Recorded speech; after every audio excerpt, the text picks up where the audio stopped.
Welcome to Real Estate Coaching Radio, starring award-winning real estate coaches and #1 international best-selling authors, Tim and Julie Harris. This is the #1 daily radio show for realtors looking for a no BS, authentic, real-time coaching experience. What's really working in today's market, how to generate more leads, make more money, and have more time for what you love in your life. And now your hosts, Tim and Julie Harris. Hey, we're back, and as Julie just reminded me, it's 12 ways to get 22 listings in 2022. Did I get it right? Yes, you did. And I would say that's a minimum. You can certainly take more with all the things that we're presenting to you this week. But we kind of hit it in the middle because 22 is really and truly, I hope you agree with this, that 22 listings is even attainable for somebody who just found out they passed their test. 100%, especially this year. Because the fact is the market's changing so much, and all these sort of anytime there's a lot of change or headwinds, what it creates is fear. Well, this isn't how people think of it, but what people do is they go into states of fear, and those states of fear basically ultimately result in inaction, and that inaction results in opportunity for those of you who are smart, frankly, those of you who have the skill set. And that's what's going to happen this year for sure. And Julie and I were just listening to Peter Schiff's podcast, and hopefully you guys listened to the interview we did with Peter Schiff late last year about the effect of inflation on housing. If you didn't, it's on YouTube. It's obviously one of our past podcasts. It was one of our top podcasts of 2021. Again, definitely listen to that. Ultimately, though, what's going to happen is anytime there's change, anytime there's anything that causes people to feel even tiny bit insecure, they have a tendency to haul up and do nothing. And how does that translate to real opportunity of becoming a listing agent? Because agents who would have probably been more, optimistic and maybe even more aggressive, let's say, in the marketplace rolling into the spring won't be this year because they're going to be too busy worrying about headwinds in their lives and their businesses. So, guys, remember, the greatest fortunes of humanity, the greatest fortunes of mankind have always been made during the greatest times of change. And even though, hopefully, we're not entering into one of the greatest times of change, we are entering into a time of change, which is going to be the biggest, it already is, the biggest inflation, I'm not even going to call it spike, let's call it inflation trend that any of us have ever experienced in our lives. There was an interesting thing, actually, I learned this from Peter Schiff's podcast just this morning. He was talking about the CPI, the Consumer Price Index, and he was talking about the fact that if the CPI was figured the same way, using housing as a variable and figuring the CPI opposed to some sort of renter's or owner's net equivalent rent or something. Honestly, I don't even know what the hell it means. But basically, he said what happened is they're not reading inflation rates the same way that they did back in the late 70s and early 80s. But he said if they were, now remember, the inflation rate right now, even with this, let's say, massaged CPI, is 7%. Peter's contention is if it was being read the same way as it was read back in the 70s and 80s, we'd be at 15 or 16% inflation, which would make it record inflation in pretty much the history of the United States. Maybe following the Civil War, there was more. But right now, what we're dealing with is something that's historical. But this is something that you can adjust for because you're in real estate. And the nice thing about real estate, and I mean this kind of tongue-in-cheek, but it's true, is when there's inflation, when prices go up, yes, all your expenses are going to go up. Yes, all your living expenses are going to go up. Your groceries are going to go up. Your gas is going to go up. But unlike most everyone you know, your commissions are going to go up too. The houses that you're selling are worth today were worth 16% less on average or something like that. In some markets, over 20% less last year at this time. So if you listed homes, and this is primarily for those of you on the listing side, you got a nice 20% bounce in your commission rate or in your paycheck last year. And this year, according to Goldman Sachs, we're supposed to see another increase of 16% in home values nationwide. That's extraordinary, guys. That has never happened before. Julie and I did the math on that. The average sale price the average sale price now is $408, right, Julie? Yes, that's right. And if you figure in 16%, you're going to be looking at close to $500,000 for the average home sale price in the United States by the end of this year. Holy tamale. When Jules and I were selling real estate, our first year, now granted this was back in the early 90s, when we were in our early 20s, the average sale price in the United States was $181,000. I think it was even less. It was like 177 or something like that. I was about to correct myself. I think it was like in the 170s. Yeah, and it right. stayed there for quite some time. It was like the next year would be like 179 or something like that. And it wasn't until, I don't know, probably 5 or 6 years later that it got into the 180s. It wasn't like what you guys are experiencing right now. And, you mentioned averages. If you live in Idaho Falls or Boise, okay, of all places to be a leading appreciator, right? They went up year over year 31%. Yep. Try and ask a normal boss for a 31% increase in your income. You probably will be shot down. Yeah, exactly. Well, so anyway, moral of the story, you guys are in the right time, in the right place at the right time, provided you now take the right actions. And we've made it easy for you. So starting today, we're opening the doors on our Premier Coaching Program again. And the Premier Coaching Program is your complete A to Z solution for how to build your real estate business, not just in this market, but every market. Not just with the average sale price of $500,000, but the average sale price of $5 million or $50 million even. We have coaching clients in all markets and all price ranges, and we've been providing coaching in all market conditions. And many of you have been waiting to join the Premier Coaching Program for January. Guess what? It's January. It's time for you to join. And we've made it very easy for you. Just text the word Premier, Premier.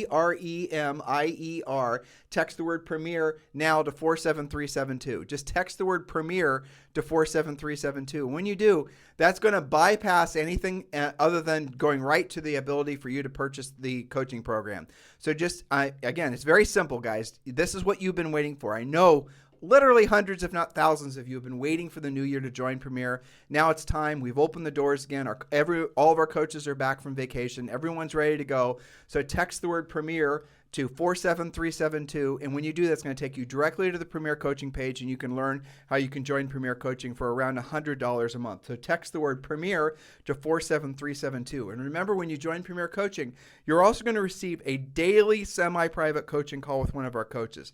Everything Julie and I talk about, our open house system, all of our scripts for proactive lead generation, our pre-listing pack, our listing presentation, every single aspect of what you need, every single piece and part that you need to build your real estate business for not just for 2022, but every year after that is included. New construction information, how to work with luxury homes, how to work even if distressed real estate, if you have some pockets of that in your marketplace, which most of you do. Just text the word Premier to 47372, and remember, message and data rates may apply. So go ahead and do that now. Text Premier to 47372, and you can join Premier Coaching. And again, remember, because you're sending an SMS, message and data rates may apply. And there you go. You're off to the races. All right, Julie, we're on to point number 5 of 12 ways to take 22 listings in 2022. Yes, that's right. It is a mouthful. But I was thinking about some of our more experienced coaching clients, and maybe there's some brokers listening. If you're somebody who is used to taking and selling 22-ish, give or take, maybe you regularly do 30, look at this list of 12 and say, what on this list am I not doing, or have I just dabbled in and I haven't really systematized or taken seriously? Because each of these are lead generators. And if you already are at that level, kudos to you. That's fantastic. Let's not just keep you there, but move you to the next level and perhaps make the entire process a lot more smooth for you instead of, hoping that the market keeps on feeding you what's already worked in the past. So if you missed the first several points, get caught up on this week's podcast. It's all this week is all about taking those listings. So point number 5 is open houses. Yes, I know. Some of you guys are like, oh, open houses don't work, or I tried it once and, I didn't get anything. Well, we did a podcast not too long ago, Tim, that was called How to Not Just Sit an Open House. I hate how agents say that. It's how to monetize an open house. So we want to be very clear, guys. We never are able to completely give you all the information about our coaching program on this podcast. Do not confuse this podcast with the Premier Coaching Program. That's right. They're completely different. This podcast is at best a 30,000-mile overview of what you get as far as the coaching program. For example, we're talking about open house. We have a complete open house system that's part of Premier Coaching that's going to take you through every single nut and bolt of how to run a successful open house.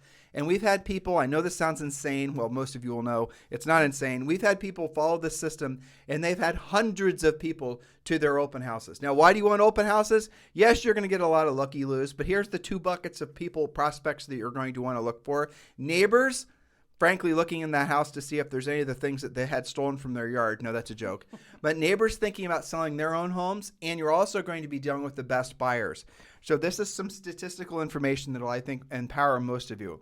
The best buyers in the marketplace are going to be the ones that are driving the neighborhoods. The worst buyers are going to be the ones looking online. Looking online is essentially when they're just sort of they're window shopping basically. But when they're actually in a neighborhood going to open houses, they are in the store looking for their size. There's an analogy for you. Well, because they've narrowed down where they want to live. A lot of times these same buyers are already pre-qualified. They're simply waiting for the next house in that neighborhood to pop up, and they will tell you that. And the nice thing about open houses is if you don't have to have a massive skill set to score clients in an open house, because of the fact that they're going to like you, they're going to meet you, they're going to realize you have market knowledge. But again, this is all drilled down part of our premier coaching program where we talk you guys how to do open houses. All right, so let's move on. What is the next topic? Number 6. All right, so I love this one too because it's a simple business conversation. It's one of the easier scripts. We do a lot of drill down on that as well. We found a house for sale for us by you doing this. That's true. Recent, like in the last 3 years. Yeah, that's right. It's called For Rent by Owners. For Rent by Owners. These are investors who own single family or small multifamily units. These are an amazing source of new listings for you. This is one of the easiest scripts to learn and polish because it's a simple business conversation. If the home is vacant and for rent, might the owner rather sell it versus continuing to keep it as a rental? Perhaps. Offer to do a free comparative market analysis so they can make an educated decision and see what that does to their plans. Again, potentially one contact and multiple transactions. Remember, these are investors. Oftentimes they own multiple homes. Maybe they want to reinvest in different properties with you. Maybe they want to cash out their entire portfolio while prices are high. That's even more listings for you. You won't know if you don't ask. So you'll also love the source because the phone numbers are easy to get. Well, don't assume that the owner of rental properties, don't assume they have any clue whatsoever what it's worth. That's a very big point, especially now. Don't make that mistake of assuming that these people are, real estate hawks like you are, or like you're becoming. The reality of it is most of them don't. Some of them have inherited the property. They bought it on a whim a long time ago. They're stuck with it because maybe, who knows, who it's cares? Like a set it and forget it deal they haven't thought about in a while. Totally. So don't be shocked when you run across 50% or more of these for rent by owners who are willing to sell if they had an easy way out. And that is going to be very, very common. Now, I'll give you another one. I don't know if you have this on your list. Let me peek before I give it. Nope. Okay. VRBOs and the like of all of that, guys. Those cousin type of for rent by owner. Right. You're going to find a lot of people who have purchased a lot of these rental properties or a lot of properties is to use as short-term rentals, and they're going to want to unload them. And they're going to want to unload them because maybe they've determined it's too much of a hassle, but most of them got into it to make money. And now that they've realized the house is appreciated, though it's really inflated, by basically maybe 20% in the last year, they're going to want to take their chips off the table. Maybe they're going to want to cash out, pay the taxes, or maybe they're going to want to reinvest. But call the short-term rental people too, the VRBOs, the HomeAways, all these other folks. You would be shocked how many of those people, again, have no clue what their property is worth and would love to sell it. And to those of you who've been in the market for a long time, you'll know what I'm about to say is really true. A lot of people are what Julie and I coined as involuntary landlords. Mm-hmm. They had properties they purchased back in the boom, and they owed too much on them, and opposed to essentially letting the house go into default through short sale or just through foreclosure, they decided to keep the house. They made it into a rental. All the while, they were losing money on it every month because they were subsidizing. The mortgage payment was higher than the rent. And it's even worse now because, remember, property values have gone up, which means property taxes go up right along with them, raising their overhead and also continuing to erode whatever they're making on that property. Now, you will see a recurring theme with all these points. It does require you doing real work. It does require you doing what we call being passive. Listen to me, being proactive. It does require you actually doing what you don't want to do when you don't want to do it at the highest level and not being passive. It does require you having skills, but it doesn't require you waiting around for the business because you can go get it. It doesn't require you spending money to try to buy leads because you can go get it. It doesn't require you to be beholden to essentially the tyranny of building your mansion on land you don't own, which is the unfortunate fate that most of you are creating for yourselves because you've never learned how to be proactive lead generators. Every single thing that we teach you in our coaching program is based on your skill set and your being disciplined to follow through on the skill set, because that ultimately is how you're going to produce the most profit and have a business that's a real business, not just you basically working for Zillow or whoever your other referral source is. I remember when EXP parted company with Dave Ramsey, and these agents were all like moaning and groaning, and then I got into the weeds as far as what Dave Ramsey was charging them. Holy crap! I know, it's gotten really really it was very insane, costly. like 35%. I was looking at these and a monthly fee and a sign-up fee. Yeah, and it was really expensive. And I was looking at this, I was thinking to myself, how bad has it gotten in the marketplace that agents are so willing to essentially work for free or work for what amounts to probably about $15 or $20 an hour to get a house sold? It's only because they don't have the skill set to go get the business themselves. I know. And by the way, it gets worse because just because you bought that lead doesn't mean you're going to list it. No, of course not. Because it's also somebody else's lead who also paid for that lead, and you have to compete. And you're not going to, most likely, because you don't have the skill set to go get the business yourself, you probably don't have the skill set to defend your commission, which means in order for you to get that ridiculous referral from Dave Ramsey, you're going to have to take a reduced commission, pay a referral fee, and you watch, you're working for 10 or 20%. Basically. And this is how it works, guys. This is what happens when you buy business. Stop buying business. Point number 7. All right. And this is another one I love. Small and medium-sized builders who are building homes on what we call spec. Spec stands for speculating that house they're building or rehabbing is going to sell. There are many iterations of this, all of which we teach in Premier Coaching. But one of the things that's working really well for our clients lately is identifying buildable lots and taking them to a small builder. You sell the lot to them, they build the spec home, you would list the spec home, sometimes you bring the buyer as well. But again, there's lots of different iterations on this small and medium-sized builders. Small builders, there's people that do 2 or 3 houses a year. We don't need to give too many stories on this, but the reality of it is when Julie and I sold real estate, now granted it was many moons ago, but we made many, many small fortunes off working with many, many small builders. Yes, indeed. And it's something where you can have multiple relationships and say 3 of them and each of them does like 4 houses a year. I'm a big fan of having, one relationship, multiple opportunities that keep on feeding you year after year. Well, we listed, expired hunting, guys. That was always the top of our funnel, but we go and call it an expired. We pick up a builder's expired, and builders almost always have 3 or 4 other houses that they want to also sell that are in some stage of, that's how they make their living, right? And builders don't stop building. They know nothing, they can't do anything else. So they're always building. It's very rare that you find a builder that has one. Now, a flipper, you're going to find flippers that do onesies and twosies. But true builders are almost doing 3 and 4 at the same time because the economies of scale of digging, if you're in where we sold in Columbus, Ohio, you're dealing with builders that are, there's foundations, there's basements. And so it's cheaper for them to contract with someone to dig 5 basements at once than it is to dig 1. It's cheaper for them to hire a framer to frame 5 houses opposed to just 1. And so that's how they always do it. Yeah, and that's why you see little tiny subdivisions, a small cul-de-sac, a little street that's cut even infill. All infill as well. Yeah, our friend Vinod down in Houston, he's become one of the most successful, wealthiest residential real estate people in the world. I bet you he might even be the most, I'm talking about.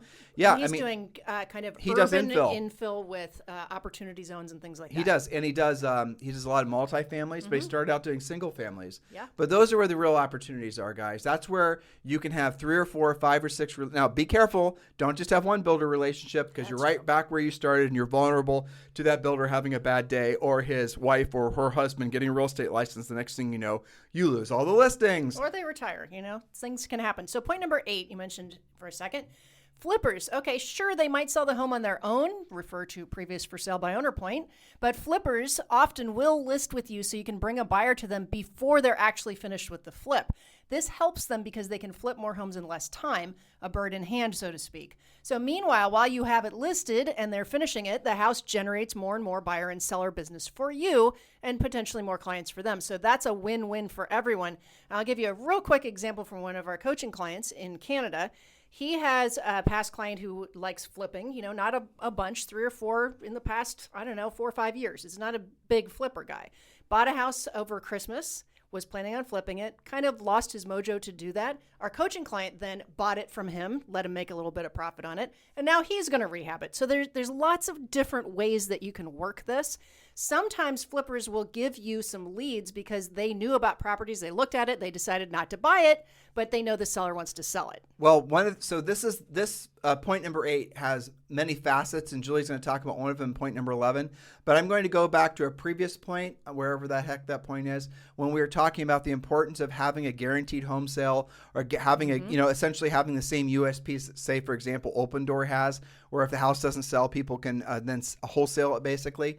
That is another thing that if you in 2022 and from here forward do not have in your listing agent toolbox the ability to buy a house on behalf of the seller who doesn't want to wait to retail it, you're going to lose listings. You're going to start having your ass handed to you on a regular basis on listing appointments, even your centers of influence and past clients. Because some people are going to have urgency. Maybe they took a new job or maybe whatever happened and they don't have time, even if it means that they're going to lose, 10 or 15%. One of the things that's the most challenging issue for agents to understand is very rarely do consumers put finances first when it comes to selling real estate. Almost every single human out there is going to put convenience first before they are going to put grabbing every last nickel off the table. So if you do not have an iBuyer program in your back pocket, I strongly encourage you, frankly, just being real direct with you guys, that shouldn't be a surprise at this point for longtime listeners. Warning. Right. Just join eXp Realty, because eXp Realty, when you become certified as a express offer agent, you can then have the ability to walk into any seller's house and give them two options. We can go the retail route. This is what the net will look like. This is the time frame. We can go the wholesale route, and inside 48 hours, I can have a written verified offer on your property. That is incredible power that if you do not offer that today, you are at a disadvantage. Full stop. There are no exceptions. That's just the way. That's the way the life works. Now I'm gonna give you guys a little history lesson here. When Julie and I sold real estate, not our first year, but our second, third, and every year after that, we started offering a guaranteed home sale program. At the top of all of our signs, it said guaranteed home sale, or ask about our guaranteed home sale program is what it said. We took listings just because people were curious about what the guaranteed home sale program was. And on our home brochures that were on the sign, it was everywhere. But it was a curiosity thing, right? So what is this? I'm going to have Tim and Julie come out. And yes, I was going to think about listing with Betty, who sold me the house, or whoever, but I'm going to have these guys out. I've seen their signs, sold signs, guaranteed home sale, interested in that. They'd have us out. The guarantee didn't work for them. They didn't, because the numbers, right? They wanted retail opposed to wholesale. But it made our phone ring, and it gave us the opportunity. And we get listings that way. And that's one of the things, that's the reason you guys have to seriously, honestly, become an eXp Realty agent. And yes, of course, Julie and I are associated with eXp Realty. And of course, you should be too. And yes, we are formally applying for the job of being your sponsor at eXp Realty. So most of you should be ready. There's tens of thousands of you that listen to this every single day to join eXp Realty. And I'm inviting you to text me directly at 512-758-0206. Go ahead and do it now. 512-758-0206. And if you're ready to join eXp, if you have not chosen a sponsor and you're looking for a sponsor that's going to be proactive in your success, text me directly, and Julie and I would love the opportunity to earn the right to be your sponsors at eXp Realty. For the rest of you who are just eXp curious and you're on the path to becoming an eXp agent, just go ahead and text the letters EXP to 47372. Just text EXP to 47372, and then you'll be taken to a website which will explain to you why literally tens of thousands of agents are joining eXp Realty every day, and why I'm not sure if it's the fastest growing in the history of real estate, but certainly the fastest growing real estate brokerage in the world now. And so in that vein, if you're ready to join, text me directly, 512-758-0206. If you're eXp curious, just text EXP to 47372. And remember, message and data rates may apply. That's it. And you mentioned express offers. I just wanted to really super clarify. That's not using your money, guys. That's allowing you to bring express offers that I offer, that you've been competing with, as a tool through eXp. Correct. So I get that question a lot. All right. So on to point number 9, we're talking about lead generation to take 22 listings in 2022. Probate. Not many agents prospect probate leads because they don't understand it. Probate is simply the process of selling a home after someone passes away. The court appoints an executor of the estate who can then sell the property. If keeping the home in the family is not an option and the executor or executors wish to cash it out, well, that's a listing for you. Sometimes they'll reinvest the proceeds in real estate. Sometimes it's just the listing that you'll sell. Either way, they need somebody caring and competent to get the job done. And the cool thing when there are multiple executors, Tim, is when they're splitting up the proceeds, what are those people going to do with the money? Some of them are going to reinvest. Some of them aren't. Some of them want to buy a rental. Some of them want to buy a first-time house for their kid, whatever the case may be. And remember, when you're in Premier Coaching, we're going to tell you guys how to find who the executors are. We're going to tell you. We give you the scripts. We tell you what to say. It's all included in Premier Coaching. And the nice thing about probate is for those of you who are a little bit more analytical in your approach to sales, probate is perfect because generally speaking, depending on who you're dealing with as an executor, it can be a very non-emotional sale. For example, if it's just an attorney in California, it's usually the case, who's appointed, then you're going to be dealing with somebody who's just looking for somebody who can get the house sold for the sake of getting the job done. And so probate for some agents has become one of their top, 3 to 5 spokes for sure. That's it. So point number 10, your professional center of influence. Previous podcasts, we mentioned your normal center of influence. That's your past client center of influence database. But now we're talking about your professional center of influence. When was the last time your favorite lender sent you leads? When have you asked? Who do they know who is getting pre-qualified right now to buy and also has a home to sell? Stagers are also part of your professional center of influence, or they should be. I have one coaching client in particular that has really networked heavily with stagers because some of the best sellers call stagers before they call listing agents to get the house ready. Refer business to stagers, ask for leads in exchange. But I just mentioned lenders and stagers. That you also have mortgage and title and your termite guy. And I used to get great intel from the sprinkler guy, because he knew who was, which houses were vacant, who was, having a second home, whatever. Here in Puerto Rico where we live, we found out things from the security guys, from St. James. But here's the thought for you guys. You have a lender, and this is just a little bit of advanced information here, then we have 2 other points. When you have you should have a lender that works with your first-time buyers, your VA buyers, things like that. You should have a buyer that works for the people in the middle, and you should have a luxury lender then, okay? And then each of those lenders, the understanding is, and you'll be able to actually have this confidence as you do more transactions, as you become more of a listing agent, you then have the understanding that they're going to send you business. They're going to send you referrals because they're going to get referrals from their own centers of influence and past clients, and those people might not have agents.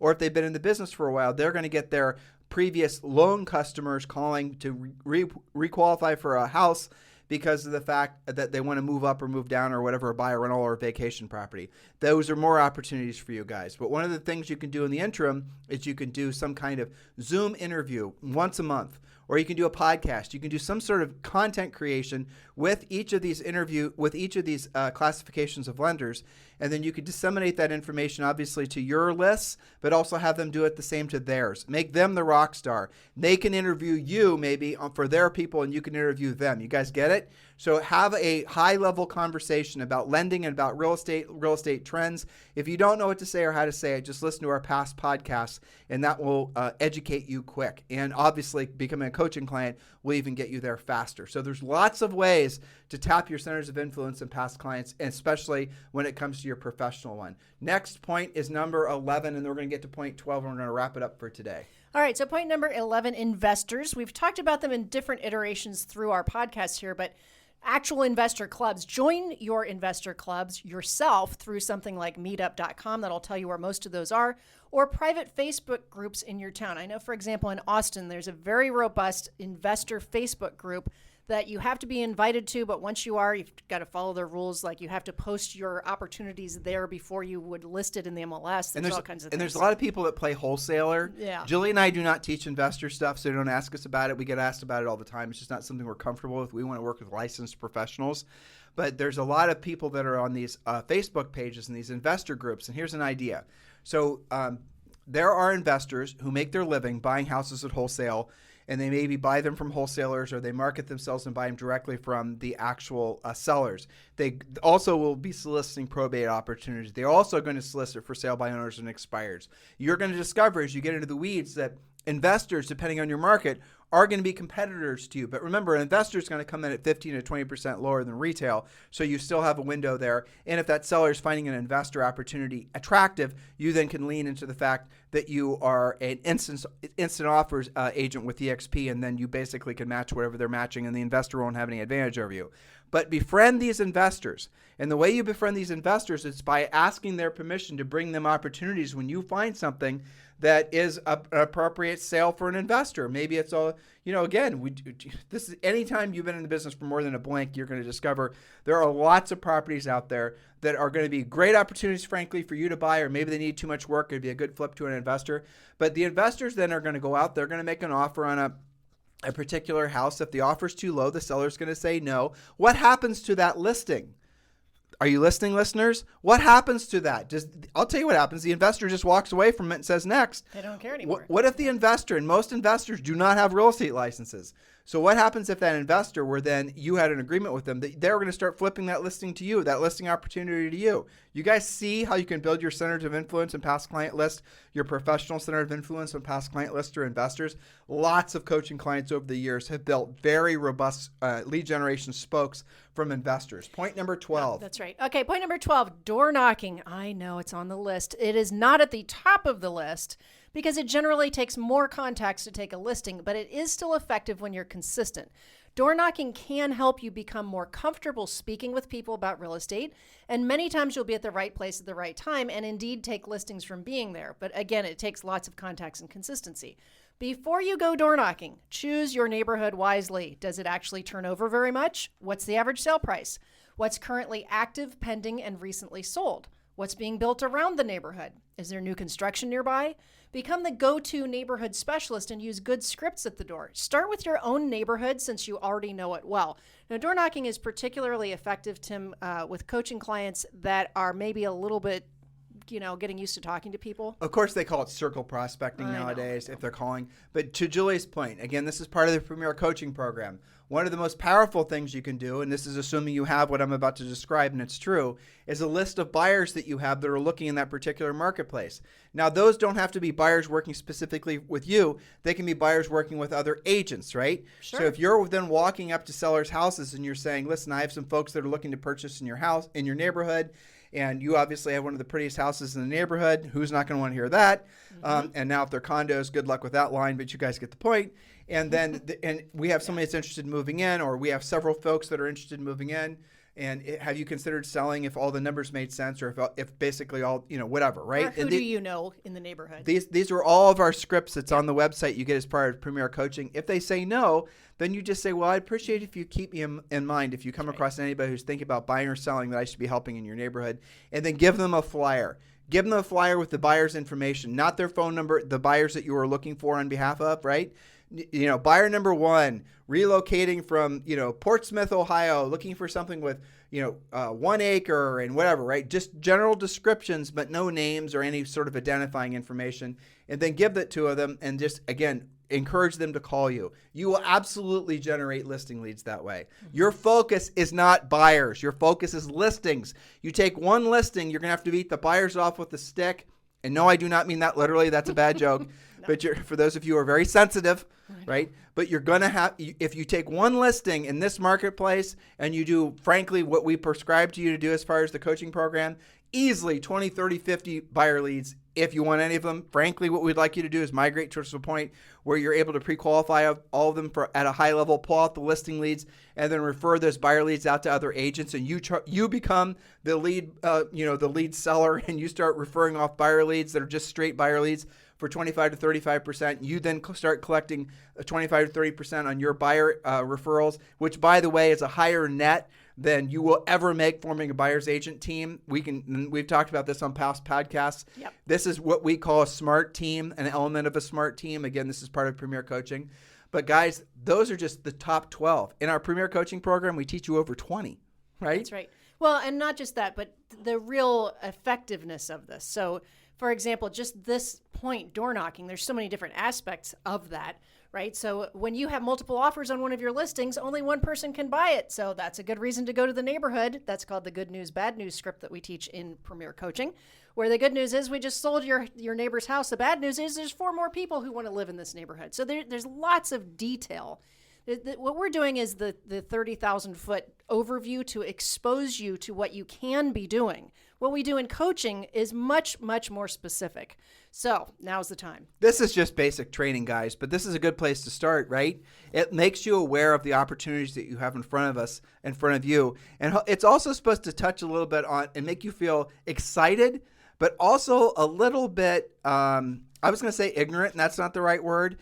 opportunistic. Because if you realize all the different ways that you can create business for yourself, if you realize how much you should learn and you can learn, those of you who are going to make it past the usual drop-off points for agents, which is 24 months and 60 months, those of you who are going to make money long-term helping people and frankly become rich where your money works for you and you no longer have to work for your money as a real estate professional, when you come across ideas that are, you know, intuitively, instantly, obviously, are going to put you directly in front of sellers, if it doesn't excite you, you're probably not long for this business. That's the unfortunate truth. All of the things that we teach you in Premier Coaching, at least the first 20 sources, are always going to be predicated on skills. Why? Because they can't take your skills away. That's why. You own your skills when you have your skills. When you know how to solicit an expired or for sale by owner, when you know how to actually win in a competitive listing presentation, when you know every single day you can set a pre-qualified listing appointment, you have something that just because Google or Facebook decides to change their algo, it won't affect you. Or because, Dave Ramsey decides not to sell you buyer leads anymore, it won't affect you. You are on your way to being free, being independent. That's what you want. Really, if you get down to it, that's the reason you got into real estate in the first place. Yes, you like houses. Yes, you like working with people. Yes, you like whatever you like. But the reality of it is what your heart, what your soul really wants is to feel free. You want libertas. That's Latin for freedom. So I want you to really seriously think about what happens on the other side of you finally mastering the art and the science of doing what you don't want to do when you don't want to do it at the highest level. It's called freedom. Anything else you'd like to say, guys, Julie? Get to work, guys. Don't wait. This podcast is a part of the C-Suite Radio Network. For more top business podcasts, visit c-suiteradio.com.